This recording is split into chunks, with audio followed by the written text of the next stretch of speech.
पाकिस्तान के नापाक मंसूबों पर भारत सेना ने पराक्रम जो दिखाया है, अब उसका असर दिखने लग गया है। भारत के साथ बढ़ते तनाव के बीच पाकिस्तानी प्रधानमंत्री शहबाज शरीफ के बड़े भाई नवाज शरीफ यानी कि पूर्व पीएम पाकिस्तान के, उन्होंने कूटनीतिक रास्ता अपनाने की नसीहत दी है अपने भाई को।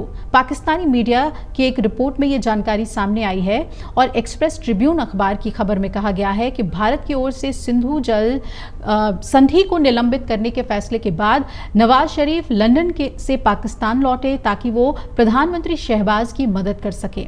खबर में यह भी कहा गया है कि पाकिस्तान की राष्ट्रीय सुरक्षा समिति की बैठक में हुए फैसलों की जानकारी मिलने के बाद नवाज शरीफ ने कहा कि स्थिति को बातचीत और शांति के रास्ते से सुलझाया जाना चाहिए। नवाज ने यह भी कहा कि वो नहीं चाहते हैं कि सरकार कोई आक्रामक कदम उठाए, लेकिन लग रहा है कि उनकी सुनी नहीं जा रही। उन्होंने सुझाव दिया कि पीएमएल-एन के नेतृत्व वाली सरकार को सभी उपलब्ध डिप्लोमेटिक रास्तों का उपयोग कर शांति कायम करने की कोशिश करनी चाहिए। भारत के साथ इस तरीके से पेश आने से कोई फायदा नहीं है। खबर में कहा गया है कि नवाज शरीफ पहले भी भारत के साथ अच्छे संबंध बनाने की पैरवी कर चुके हैं। पहले उन्होंने कहा था कि 1999 में उनकी सरकार इसलिए हटाई गई क्योंकि उन्होंने कारगिल युद्ध का विरोध किया था। एक अन्य पाकिस्तानी मीडिया संस्थान न्यूज़ इंटरनेशनल की रिपोर्ट में बताया गया कि नवाज शरीफ ने कहा था कि उनकी पार्टी ने हमेशा अच्छा काम किया, लेकिन उसे सत्ता से बाहर कर दिया गया। उन्होंने कहा था कि मैं जानता हूं कि मेरी सरकारों को 1993 और 1999 में क्यों गिराया गया। क्या इसलिए कि हमने कारगिल युद्ध का विरोध किया था। नवाज शरीफ की सरकार को 12 अक्टूबर 1999 को सैन्य तख्ता पलट के जरिए हटा दिया गया था। पिछले साल नवाज शरीफ इस बात को कबूल कर गए कि 1999 में पाकिस्तान ने भारत के साथ हुए एक समझौते का उल्लंघन किया था। उन्होंने कहा था कि 28 मई 1998 को पाकिस्तान ने 5 परमाणु परीक्षण किए। इसके बाद वाजपेयी साहब पाकिस्तान आए और हमारे साथ एक समझौता किया, लेकिन हमने उस समझौते का उल्लंघन किया। यह हमारी गलती थी।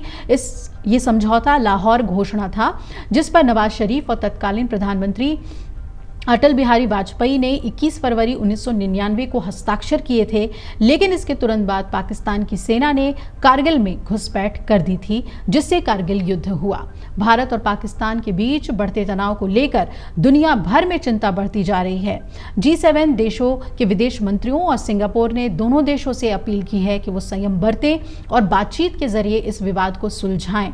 आपको बता दें, G7 देशों में Canada, France, Germany, Italy, Japan, Britain और अमेरिका है और इनके विदेश मंत्रियों और यूरोपीय संघ ने एक साझा बयान जारी कर भारत के जम्मू कश्मीर के पहलगाम में 22 अप्रैल को जो हमला हुआ उसकी कड़े शब्दों में निंदा की और इस हमले में 26 लोगों की जान गई थी। G7 ने अपने बयान में कहा कि हम भारत और पाकिस्तान से अपील करते हैं कि वो अधिकतम संयम बरतें। किसी भी तरह की और सैन्य कार्रवाई इस क्षेत्र में शांति और स्थिरता के लिए गंभीर खतरा बन सकती है। हम दोनों देशों से तुरंत तनाव कम करने और शांति के लिए सीधी बातचीत करने का आग्रह करते हैं। भारत और भारतीय सेना तो संयम बरत रही है, दुनिया की सुन भी रही है और दुनिया भी जानती है कि भारत ने कितने जख्म आतंकवाद के सहे हैं और उसके बाद उसने ये कड़ा कदम उठाया है। लेकिन पाकिस्तान ना दुनिया की सुन रही है और पाकिस्तानी प्रधानमंत्री ना ही अपने भाई नवाज शरीफ, जो कि खुद मुल्क की कमान एक बार संभाल चुके हैं, उनकी सुन रहे हैं। अगर आप ये वीडियो YouTube पर देख रहे हैं तो हमारे चैनल को सब्सक्राइब कर बेल आइकन दबाएं और Facebook पर देख रहे हैं तो हमारे पेज को लाइक करें। 8 मिलियन प्लस सब्सक्राइबर, आपके इस भरोसे के लिए बहुत धन्यवाद। अगर आप ये वीडियो YouTube पर देख रहे हैं तो हमारे चैनल को सब्सक्राइब कर बेल आइकन दबाएं और Facebook पर देख रहे हैं तो हमारे पेज को लाइक करें। 8 मिलियन प्लस सब्सक्राइबर, आपके इस भरोसे के लिए बहुत धन्यवाद।